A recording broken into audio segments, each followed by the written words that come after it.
So there's an agency called the Kenya Export Promotion and Branding Agency. And it's, export promotion and branding. Branding, not the one for cows. But Brand Kenya. Brand Kenya. Yes. Branding like branding, okay? The boss of this organization is called Floice Mukabana. She's our guest for the next hour. Good morning. Good morning, Latif. How are you doing? I'm well, I thank God. Karibu sana to Fixing the Nation. Asante, asante. Yeah. This is already a brand. So now export it. That's You're good. talking about that. Fixing the Nation? Yes. Oh, actually, that is a brand. Yeah, it is export a it. brand, and now we're talking about exporting it. Really, what it would mean is that you want to connect with the audience that have a resonance with what Fixing the Nation is about. And you're talking about bringing a platform for current opportunities to be heard and packaged in a way that will be relevant to the people that are listening to it. You already have a niche in Kenya, and that would be your first stage. So what you're looking for then is market linkages to the markets that you'll have across. And that's what Keproba can be able to assist. Fantastic. You'll tell us what Keproba does and how you're doing what you do. But Jano Makot is going to give you today's quote. Just listen to the quote, and then she'll tell you who said it. Who said what, when, where, how, why. Why? I was just laughing because Floice's default setting is marketing and branding. Do you see how quickly she did that? She's like, listen, I've got you. This is what Fixing the Nation is. This is your audience. This is how to market it. She did a pitch. It was a pitch. It was a pitch. She already has the pitch deck. Sawa. We'll circle back after. The quote today is by a poet and author called Rupi Kaur, Canadian. In 2017, she had a poetry collection book called The Sun and Her Flowers. And she talks about the gradual and often challenging journey of transformation. One of the quotes from her collection says, "You do not just wake up and become the butterfly. Growth is a process." How does that resonate with you? Oh, actually, that is a very profound statement, and I actually believe in the truth of it. Because the thing that you have to consider is that the person that you are now is not the person who was many years before, and you're there because of intentional activities that you did to reach that space. And if you know that, so sometimes it just, you find yourself in a space that you've grown and you are not in control and intentional about your growth, but that statement allows you to know that your growth is your responsibility, and intentionality is going to take you where you want to be. So it is something that I actually resonate with, and even when you look at it from an export promotion perspective, you will realize we actually set goals. We set goals and we say that we want to be able to grow exports by 10%, and this is what we want to do to be able to grow those the exports to that extent, to that level. These are the activities that you're doing. So it's a statement I totally resonate with and agree with totally. Yeah, all round. All round. Great. When you talk about export promotion, what exactly is that? Right. So export promotion looks at addresses the issue of information asymmetry from the perspective of those who are producing exports. So if you're talking about Kenyan exports, you're talking about tea, coffee, flowers, horticulture, and those who need them. And how do you bridge, what activities are you doing to bridge that information asymmetry? By providing information, by creating the linkages that they need, by understanding the market that you are targeting for, and allowing for the exporters to understand the need. Because really, when you're exporting a product, what you're trying to address is a need in the other country that you're able to fulfill because you have in excess of it. So there's about understanding the need of that market and being able to package that information in a process we call product adaptation and product placement, so that you can then be able to fully understand the needs and address it. And the objective is you get continuous orders, reorders, because you have understood, you've given them what they want, and they can't stop asking for more. So you go back and produce even more for that market. You've given them the appetite to want more. Yes. Yeah, you see, you've whet the appetite, and Yes. they're like, we want more. I want to go back a bit and understand what Keproba is. came in 2019, and just curious to understand what you've achieved since then. But what is KEPROBA? Okay, so KEPROBA has got two main mandates. One is on export promotion, and we've had some discussion about it. The other is on nation branding. Nation branding really is about positioning the country in a way that you want, what you want to be known for, with an objective, a commercial objective. The objective is to increase the trade, to increase the tourism in your place, to increase investment. So it's about positioning what is good about your country. Having come with that positioning statement, creating the narrative and making sure that the narrative is in a place that can be engaged with those who will make decisions along the commercial activities and objectives you want to set. So one of the narratives when it comes to national branding that you have is that we have the very best of tea. But you have to be able to package that information. I know that. Maybe, I'm not so sure whether somebody in Egypt knows that or in India. So I need to be able to package that information in such a way that they are aware about the quality that we have, and then they will have Kenya as a backup of when they're requiring tea. So if it's something they think about tea, they'll say, I know Kenya has good tea because of the narrative they've had, the information they've been given, and just the interaction they've even had with the tea itself. So they say that is a brand that Kenya can associate with. So that's what nation branding is about. Export promotion talks about ensuring that we promote the exports in the country in two ways. With the value, so if you want to be able to grow the value of the export that you're going, but also grow the number of exporters who are able to export. Because the larger the base of exporters, the probability of there being growth, because then you have a wide base to be able to spread the cost of what the exports will be going forward. Right. I want to hang on a little bit on the Brand Kenya question. Some people may not understand. I certainly get it mixed up between Brand Kenya and then the mandate of like the KTB and Magical Kenya and all of that. Okay, so one of the things you have to understand about nation brand, it speaks to the whole of the country. So all of you, each one of us, even as at the level of an individual, has a touch point with the Kenyan brand. So the Kenyan brand has got various touch points. One of them is tourism. Another is investment. Another is culture. Another very important touch point for us Kenyans is athletics, because Kenyans are known for athletics, and it's a very important touch point, especially in the international space. Yes.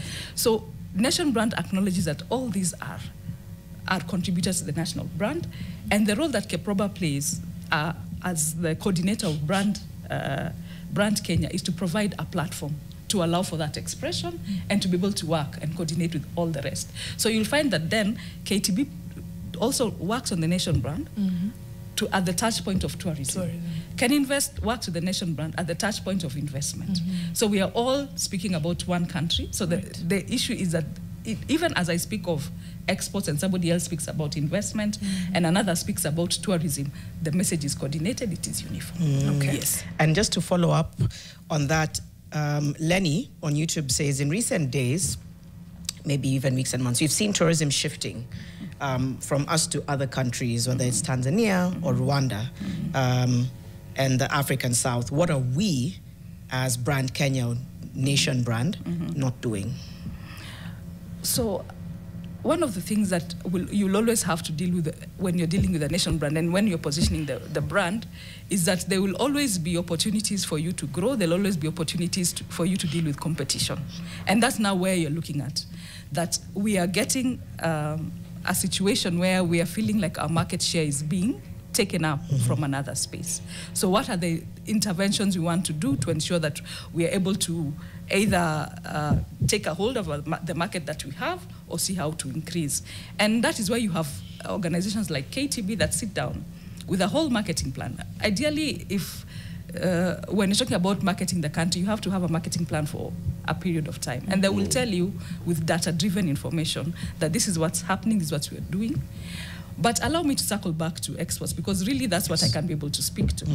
So when we do when we create our plan and trying to see how we can be able to protect our markets, we look at the issues, the strategic issues that are relevant to assist us to achieve our objective. Because similarly, as you speak about tourism having similar competitors across, so is it with Kenya. Our tea, our exports, our flowers, avocados, they are all over East Africa, Uganda. So you have to find a way in which then you can be able to work with the exports that you have. And as an organization, we realize that one of the issues is that as a country, we rely on 4 markets, and we also rely on 4 major products. So the markets, you'll find that we rely on Uganda, Pakistan, USA, Tanzania. And when you're talking about products, it's coffee, tea. And now, to address the issue of increasing the exports into that market, we knew right at the top of the bat that the best thing is to be able to diversify those markets. Because if you're going to be having all your products being sold to one person and all of them going to one market, you're really putting yourself in a position where you're vulnerable. So as part of diversifying our export markets, we looked at the fact that where are the new opportunities lying? And the opportunities come with the fact that we have been able to sign quite a number of new trade agreements. We have the AFCFTA, which now opens Africa to us. And then let's now look at the products that Africa requires. And we realize it's an opportunity for us to be able to sell manufactured products into the African continent. We look at an AFCFTA product like concentrating in Central Africa and West Africa, because we've been very much East African oriented. That's a new market that has been created for us. What are we doing about it? Then we also look at agreements that have been done, like SEPA with the United Arab Emirates and what it can do for us. So again, that's a new market that we should be able to do. And now, especially with UAE, we find that there is an influx and a need for meat and meat products. Exactly. That's something that we had not thought about. We had not been able to tie our minds around having it as an export market and what you can do to be able to increase the exports around it. So that becomes an area where we can be able to follow through. And even when it comes to products, because we also have to diversify the products, that is also another issue. We realize that in Kenya we sell products in bulk, agricultural products, unbranded and in bulk. Raw. And raw, bulk, and branded. And when that happens, we lose a lot in terms of the value and the premium. One of the things people will never tell you, and it's a nation brand thing, our tea is the best in the world. Our coffee is the best. Our flowers are actually equally good. But when you sell them in bulk, you're not able to unlock the premium that are there, because now you send it back to if it's flowers, you're sending to the wholesale market in Amsterdam. They're the ones who are able to repackage and reap the premium that is out of there. My mind was blown when I found out that Netherlands is the biggest exporter of flowers, but not because they grow. They do grow some, but because they export from us. They take our flowers. Yeah. Just like, it's still, my head is still not fully wired. But I do see that we have a value addition gap. But just before we even get into that a little bit deeper, quick question on how we're growing the exports before we get into the value addition. I know part of your strategic plan was to have a 10% year-on-year increase in exports. How are we doing so far? So the figures, as of, and allow me to consult so that I give you the right figures. These ones. So we have been able to, when you look at the figures for 2024, our tea, we were able to export 189 billion. Our horticultural products, which are flowers, fruits, and vegetables, is 203.6 billion. We have textiles and apparel, 57 billion. Coffee, 38 billion. Avocado, 22 billion. And all signs are that there's going to be a growth. I was just talking to my was that an increase chair from the previous years? Yes, there's always been an increase. I was talking to my chair, who is actually Mr. Jasbedi, who is an exporter in his own right. In apparels, right? In apparels and textiles and apparel. And he was very positive of the figures that we're getting. And there's going to be a growth of $1 billion Kenya shillings in this financial year. Yes. So are we exporting those as produce of Kenya, or are we exporting those as, we have manufactured them here on behalf of someone else? So, that is really just a bloodline. Okay. Because most of, especially when you look at our textiles and apparels, why we've been able to reach that extent is because we do contract manufacturing in the export promotion zones. But at the end of the day, the sales comes to Kenya and the value remains in Kenya. Is the brand Kenya? So the brand is, the brand is not Kenyan in that sense. Read some other. But as you speak, we also have our own ingrown Kenyan brand. I don't know why you're ignoring it, especially in textiles. That's Vivo. Right. Yes. Vivo, they've actually As been an able EPZ? No. No. Yes. But actually, It's a Kenyan textile brand that's growing. It's growing and has. And first of all, I'm glad of the fact that it is actually a manufacturer that has been able to pick our Made in Kenya mark. So it actually recognizes it's actually a Kenyan-born product, and it takes a Kenyan identity, and we are now taking it to the world. So even as we speak about the brands that we're doing in contract manufacturing, let's not forget that we're able to start our own and speak to that textile space from a brand Kenya perspective. What's that brand that they have? What's a mark that Vivo has? Made in Kenya. The Made in Kenya mark. Okay.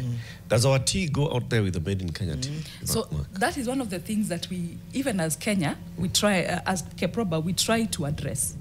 So having realized that that was one of the interventions that we need to take, we have been able to work with tea factories to come up with brands. So I'm going to mention 2 tea factories that we've been able to assist. We have Nduti Tea in Nyeri. They were selling in bulk. We were able to assist them to come up with a branding material, the Made in Kenya mark. We took them for a test exhibition in Atlanta, America, and they were able to make sales. There's also one called Mbogo Valley. That one is in west of Rift Valley. And again, we've done the same perspective. So are we making inroads? And we've worked with quite a number of tea factories to be able to allow them to create their own brand and be able to sell their brand into the international market. And then how does one qualify to get the Make in Kenya thing? So the Made in Kenya mark. The Made in Kenya mark. The Made in Kenya mark is a mark that is supposed to communicate the authentic, high-quality product that is Kenyan. And what you need to do, first of all, it's free. We just need to talk about you having a product that is Kenyan-made in terms of the raw materials, Kenyan-made in terms of the labor force. So we're talking about at least 50%. Kenyan-made in terms of ownership.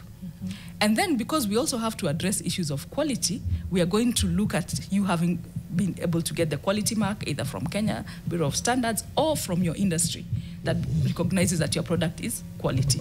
So having had that, we're able to say this is a quality product and it is Kenyan made. Yeah. And then you're able to take get the mark. And you get the mark. Yeah, later on we'll want to talk a little bit about the finance bill, some of the implications around compliance costs, TTC, and how that could affect export. But even right now, there's a lot of global shocks. There's tension, geopolitical tension. So how does the export sector then remain resilient in light of that? What measures are you putting in place? So one of the things that we do as Keproba, because we realize that the ecosystem that is export is a dynamic space. Things come in. Yeah, things can change. Things can change. At the drop of a hat. Yeah. So one of the things we encourage is, and as part of our advocacy work, is we do exporters roundtable. And we sit down with exporters to just find out what is it that what are the pain points you're going through, and how do you find us in a way that you can be able to assist or advocate for it. So with that, we actually now create that platform, and you'll find that the interventions, and largely when you work with industry and with private sector, you'll find that they actually have the solutions. What they're just looking for is somebody to advocate for them and speak for them. And so we work around that. And that issue of global shocks and changes is the reason why one of our strategies is diversification. Because if the area where your market is going through some turmoil, it'll affect you. Whatever turmoil it is. I remember there was a time, and it didn't look quite obvious. It was very hard for tea exporters to get their money back from Egypt in dollars because there's a shortage of dollars in Egypt. But how then can we be able to work to ensure that that is something that does not affect them in the long run. So there have been solutions that have come up. One of them is the use of PAPS, which is a payment system, an African-based payment system that does not require you to pay in dollars, so that you can get your Egyptian pounds and Kenyan shillings. There are issues where we sit down with the industry and be able to come up with solutions. Strategies. Okay. We're good to get into those solutions a bit more specifically, but just before that, there's a caller on the line, Josephine from Meru, who wants to ask a question or give a comment. Good morning, Josephine. Good morning. How are you, all of you in studio? We're very fine, well. Josephine. Fixing the Nation. Thank you for your awesome program. Thank you. And my comment on Fixing the Nation is that we Kenyans and the organizations that have been put to be able to do various aspects of building our nation, they need to be much more aggressive than they are. Right now, Tanzania has overtaken us on matters, maybe like the export of avocado. Why has Tanzania overtaken us? Because they are aggressive. The organizations that have been put to promote export products in Tanzania, they are aggressive. You find them on the ground. It is unfortunate, like this lady you have brought to studio today. It is today I am seeing her for the first time. As a resident of this country, we need to see the guys who are promoting export on the ground, mashinani, uko chini, where these products are coming from. The potential of us growing exports, it's not 10%. We can actually grow our export 50%. Avocado, there is demand in China. But if you look at last year, the avocado that was exported to China was almost zero because there was only enough for us to export to Europe.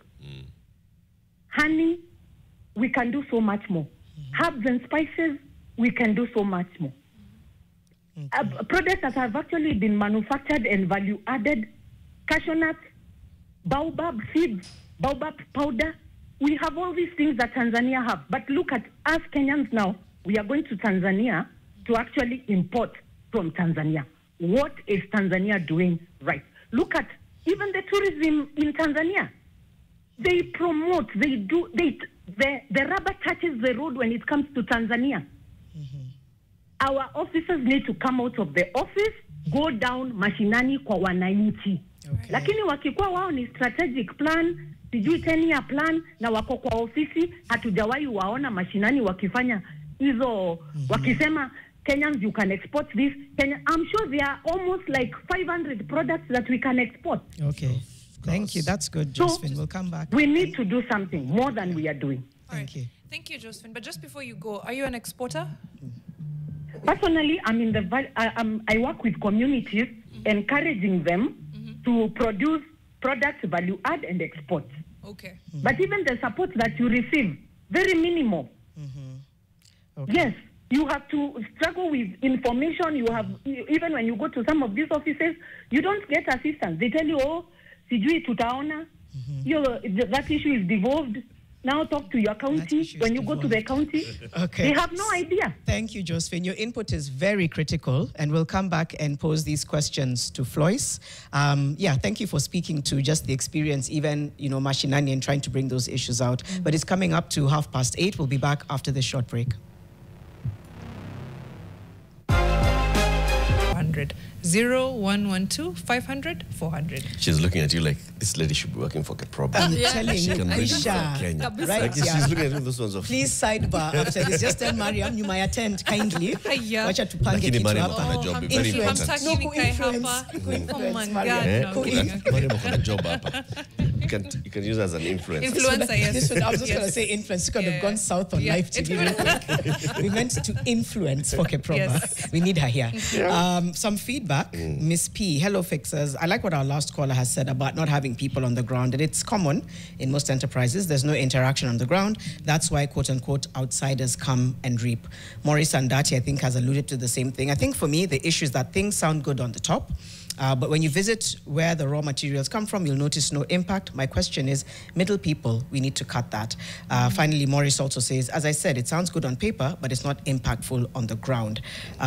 Just curious, when helping such like tea factories to have that leverage, who pays you? Do they give any funding in that process? What is the process? That is Lenny. So a lot of questions and perceptions coming through, Floice, just in terms of just being on the ground, understanding what the needs are, being accessible. There seems to be a bit of a gap there. Maybe you can speak to that.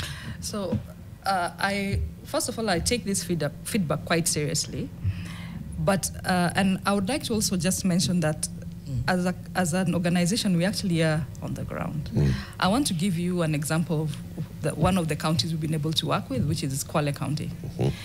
We, as part of our branding initiative, we were able to come up, assist them to position the county, create a county profile for them and position the county for Kwale to be able to speak to what sells in their export space, in their tourism space, and in their investment space.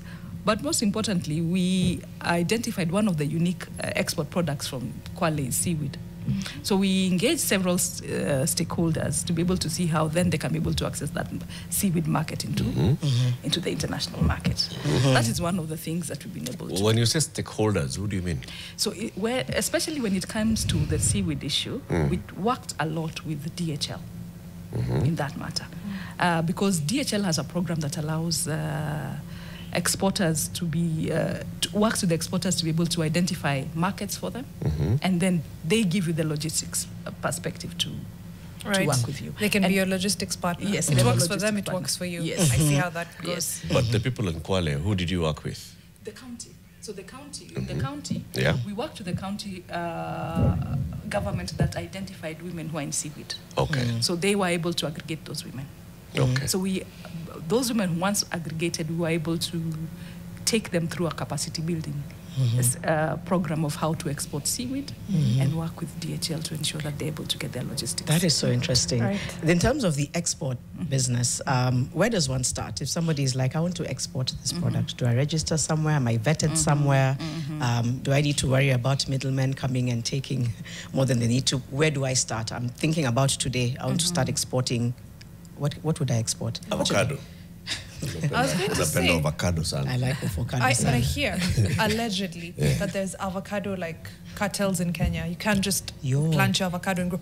I can see how that's possible. So how can Keproba help you avoid the cartels? So when you're talking about exporting as somebody who has a product already, the ecosystem for export is quite large. At the beginning, we are assuming that you're already registered as a business and you have your licensing. For avocado, you will require licensing with HCDA because you're doing a horticultural product. You'll require a license for that. And you will need to work with KEFIS to be able to certify the quality of your product. There are phytosanitary issues to be addressed.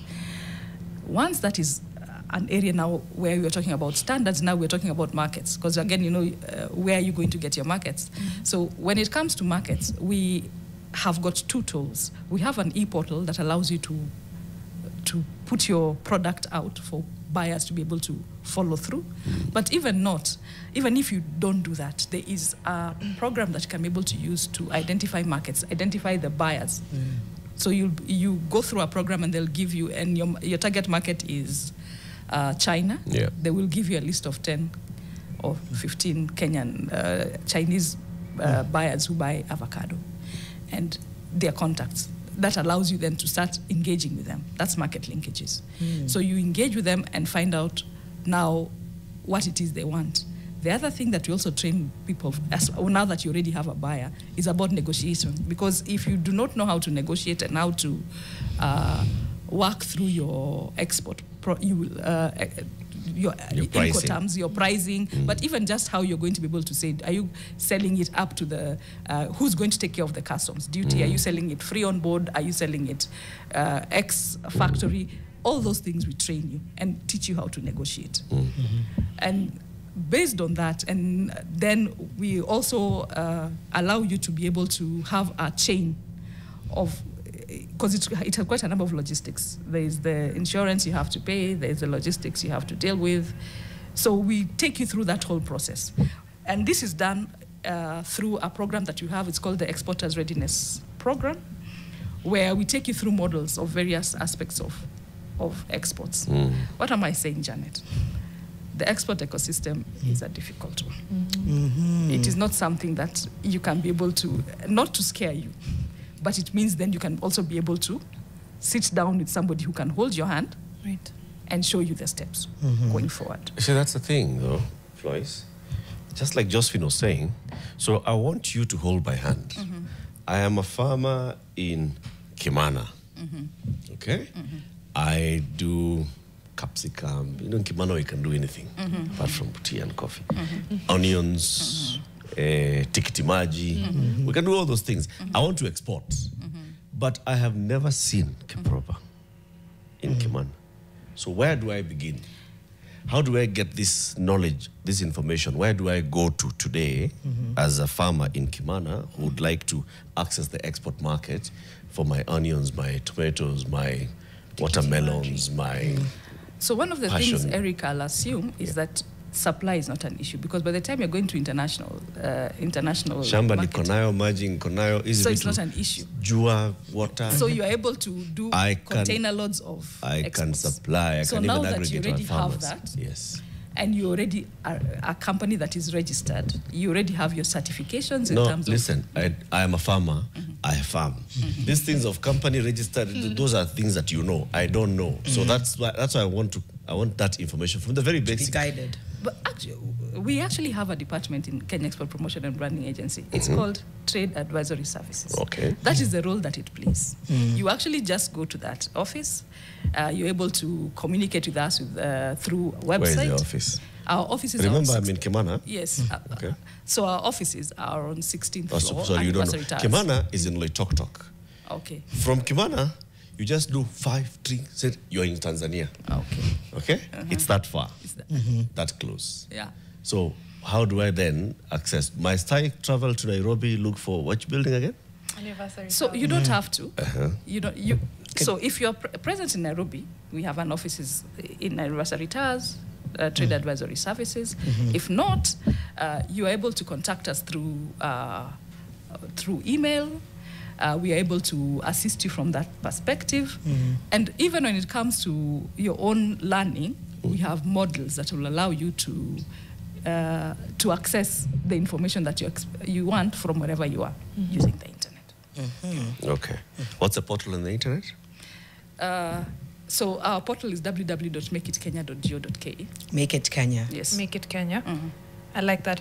Before we go into accreditation, because Leonie, Kenya Accreditation Day, I want to talk about, not Kenya Accreditation, World Accreditation Day. Well, not Kenya Accreditation Day, but it's being marked in Kenya. Yes. There's a quality control issue that sometimes comes up with our exports. Avocado, we've seen it. Immature avocados being exported, and then, now we can't export avocados anymore. Tea, it's meant to be 2 leaves and a bud, watu wanang'oa, the whole thing, How do we contain like our quality control to such a high standard that yes, the value of the exports increases, not just the quantity? That's an important aspect, and it speaks to there being standards, international standards for markets. And as Keproba, what we focus on telling exporters is that you'd better get your standards right, because if you don't, that is the reason why you will reject your products. And as a country, there are mechanisms in which we've been able to put in place to ensure that that does not happen. So for example, when we talk about phytosanitary issues, we have KEFIS that is taking a lead in that. Who is KEFIS? KEFIS is actually a Kenya Plant Health Institution. Inspectorate Service. Inspectorate Service, that one. So it actually has got a system in which it goes through certifying the quality of your products and whether they are fit for exports. And when you get an interception, because they do it in batch, getting an interception when you sell is actually something that has even an impact on the nation brand, because they will start saying avocados from Kenya. So you then again are not the go-to market because you're not selling what is quality for the time. So it becomes very important for you, then that aspect of standards to be addressed, and those are the mechanisms that have been set through to ensure that they are addressed. Okay. You know, I want to come back to my question, by the way. So I'll give you an example. Elerai Village is a farm. They're my neighbors up in Kimana. They are doing honey, they're doing all this, and they'd like to export their honey, for example, right? They're in Kimana. They'd like all this information. Just speak to them right now and tell them, Elerai Village, you have honey and you're doing very good honey, and it's natural, organic honey. You'd like to export it, you believe you can earn. How can they do? How can they get all this information? Should we get certified? Should we get registered? Should we get tested? Should we find a market? You know, the first step, Eric, to do that is to understand what you need to do to get your market, honey to the market. Yes. That's the first thing you need to do. So even the villagers in LRI, with their beautiful honey, they need to understand that these are the steps that I need to take. Once, with that perspective in mind, it is now an issue of being able to address them one by one. So the thing that Kenya Export Promotion and Branding Agency does, will give you an export procedure for honey. We'll tell you that we have seen you have good honey. You have told us these are your honey. We look at capacities, because the other thing that will always have you'll have an issue around is the supply constraint that is there. Yeah. So we look at the ability for you to supply consistently, and we tell you that these are the procedures. So for honey, one of the things we have been battling with honey is the fact that we do not have a standard, internationally accepted standard. Because of that, it becomes difficult for you to export to the European market, but you can be able to export in countries that standards have not are not seen as an obstacle as yet. And that's one of the things that we're working with when it comes to ensuring that honey export, honey export is improved in the country. I have a question. The finance bill has the potential to raise things like compliance and production costs, and I wonder whether that undermines the export agenda, whether it's something that you had also seen and had raised concerns about. What are your thoughts around it? So one of the things that comes to mind, especially with regard to that, is, and with the agenda of having to add value addition to our products, there was a request from the manufacturers to have the packaging materials, imported packaging materials, charged at a lower interest rate, and I think that was granted. It was granted, and so it allows for us to work towards the objective of value addition. It is actually one of the things that we are expecting Kenyan exporters to take advantage of. Okay. Eunice from Kirinyaga is on the line. Eunice, good morning. Do you have a question or comment that you'd like to make this morning? It's a question, eh? Okay. I come from Kirinyaga Central, and most of us are small-scale farmers now. We don't have the big acreages, but we farm. So what would the export body do to plug us to these markets, plug us to this money? And considering that they are not in counties, they're not out here locally, so it's also kind of impossible to have groups of us combine our produce to then export it, because export needs large quantities. True. So does that mean that me, the small-scale farmer, I am locked out of this, but at the end of the day, see what it tunajaribu kutafuta pesa? All right, thanks, So, Eunice. Are you part of any cooperative? A member I of just any? see cooperatives and coffee. But then the acreages are not as huge as having my product go for export. All right. And maybe I don't want to export as part of a cooperative. I want, niko na cabbage, jirani yangu ako na cabbage, huo mwingine. Is there a way tunaweza combine cabbage zetu zitoke? Yeah. Sawa basi. Wacha tupate jibu. Miriam, you actually were leading her to the right space, the issue of aggregation, cooperative. But as a country, remember, one of the projects that are key, the government's key project is the county aggregated industrial parks, which allows people to be able to aggregate. He or she already has a solution. The solution is let's aggregate our product and sell as one. Under an umbrella, either a business member organization, a cooperative, and then based on that go on that one, because I think she was wary of cooperatives. I mean, what if I don't want to join a cooperative? So maybe the other one, so the business member organization basically is a grouping of like-minded people with a product that they're selling. One of them would be the Avocado Society of Kenya. For avocados, you can be able to join that, and you can be able to form that as a basis for you to then collect and now sell under that umbrella. That would be the easiest advice I would give the lady from Kirinyaga. Right. And now back to Latif's question: how can Keproba get to Eunice? You know, because she's called in and she's gotten an answer now, but more practically, you know, I like the way, Miriam, you're keeping us on toes, and one Mariam, of the the thing is, for all those queries that you have received, I will have a look at them. I will personally take the initiative to ensure that my team is able to reach out to individually to each one of them and find out how they can be assisted, and we'll be glad to share with you the results that come thereafter. But on a general basis, we have a trade advisory services department whose work is just to be able to hold exporters' hands in this space, advise you on what you need to do, how you need to do, and where you need to go. And in some instances, we're actually even going to make the call for you.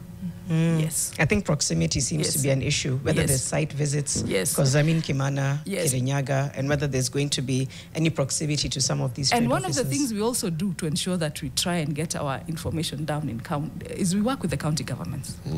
So we work with the CECs of trade and the CECs of agriculture, set up capacity building activities for those people in the county, train them, just do activities that allow us to be in touch with the county. We know our space and our contact is through the county government, especially noting that agriculture is a devolved function, and our exports are agricultural.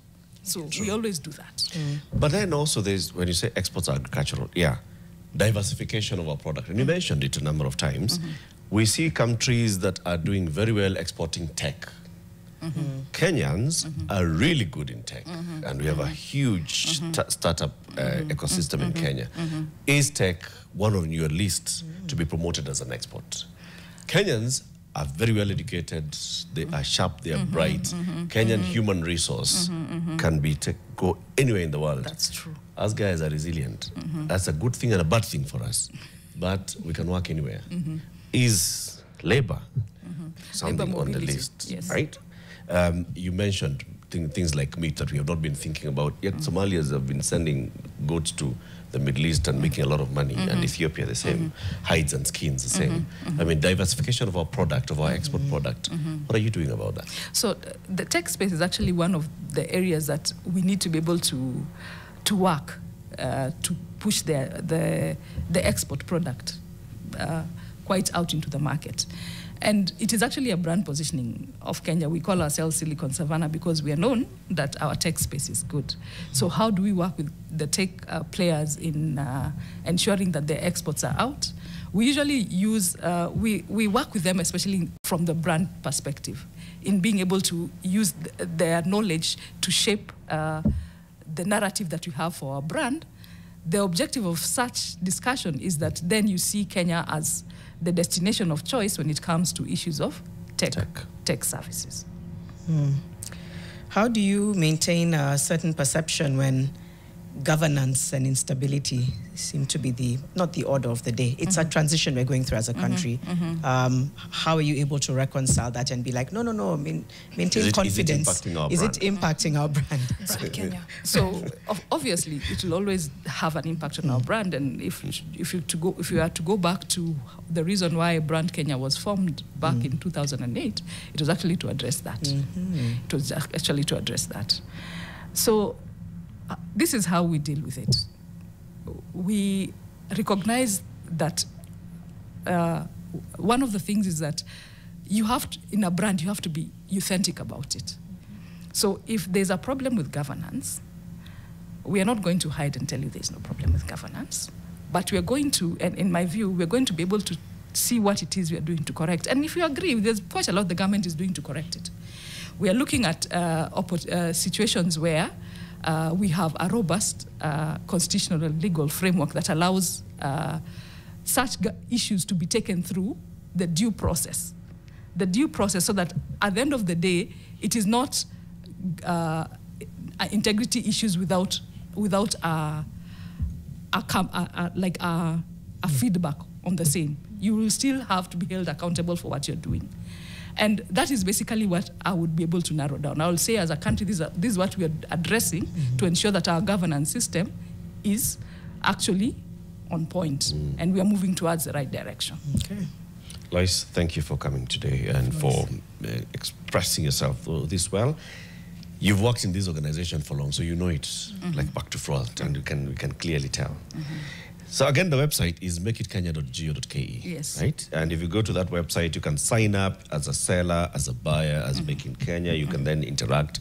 And like Lois has told us, you can find buyers of your products from this portal, or you can find sellers of your products from this portal. And this is one of ways of helping people just to know the ecosystem of exports. Asante sana. Okay. So before I leave, as I mentioned, I would like to get the contacts of all those people who had an issue, and we'll follow through, and we'll give back to you as part of what it means to fix the nation. All right. Yes. We'll ask Josephine and Eunice if they're good with that and share their contacts with you. That's okay. Thank you so much, Floice. LRI.